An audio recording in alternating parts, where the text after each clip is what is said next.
मैं मेघा हिंदुस्तानी स्वागत करती हूँ आपका माटी के लाल पर। नेता प्रतिपक्ष राहुल गांधी यूं तो कभी किसानों के साथ तो कभी रेलवे कर्मचारी, कभी महिलाओं के साथ तो कभी सब्जी वाले के साथ दिखते हैं। उनके दुख को साझा करते हैं, समझते हैं, उनके परेशानियों को हल करने का भी प्रयास करते हैं।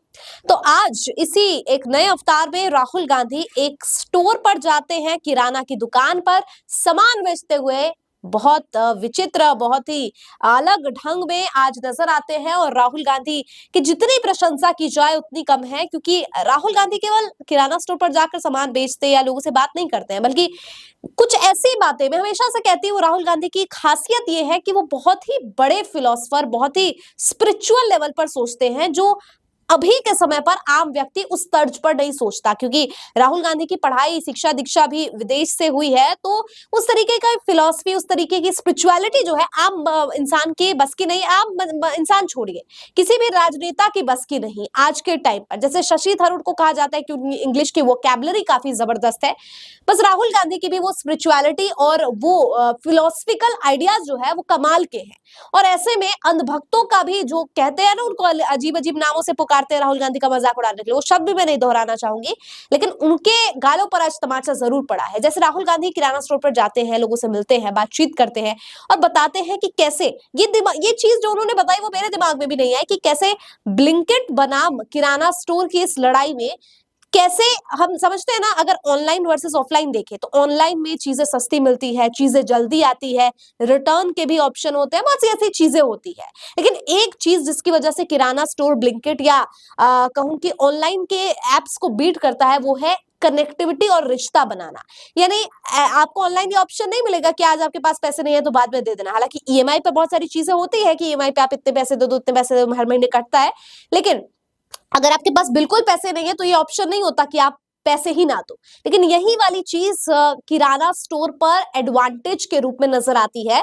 और किराना स्टोर जो है एक कल्चरल हब, एक कल्चरल कनेक्टिविटी के रूप में देखा जाता है, एक व्यक्ति को दूसरे व्यक्ति से जोड़ता है। जैसे और ये जो है लॉन्ग टर्म के रिलेशनशिप्स बनाते हैं। हालांकि कूपन कोड्स और बहुत सारे रिवॉर्ड जो है वो ऑनलाइन मेथड में भी मौजूद होते हैं, लेकिन ऑफलाइन में जो होता है एक संबंध बनता है कि अगर किसी को कोई चीज चाहिए, उसके पास पैसे नहीं है, तो वो इंसान बाद में दे सकता है। यही बात किराना स्टोर में भी मालिक ने बताई कि कैसे किराना स्टोर के समय में कनेक्टिविटी, जो कोरोना के समय में कैसे किराना स्टोर्स ने जो है कनेक्टिविटी बिल्ड की है और लोगों की मदद की है, जो ये काम ऑनलाइन चीज नहीं कर पाई।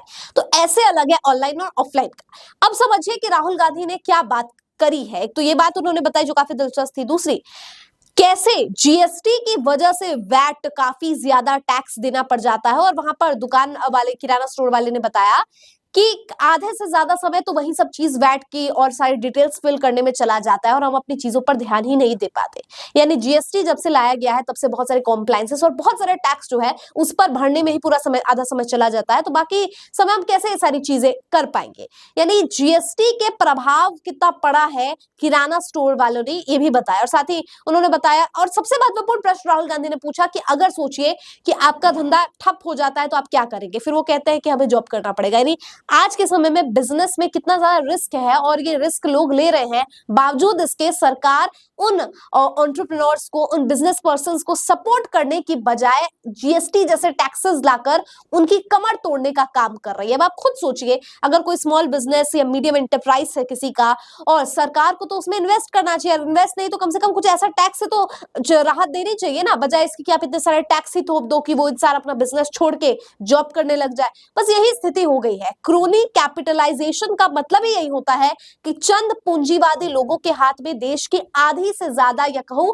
मैक्सिमम ऑफ द इकोनॉमी जो है वो ट्रांसफर कर दी गई है। यानी कि 5% of the people holds 95% of the economy of the country.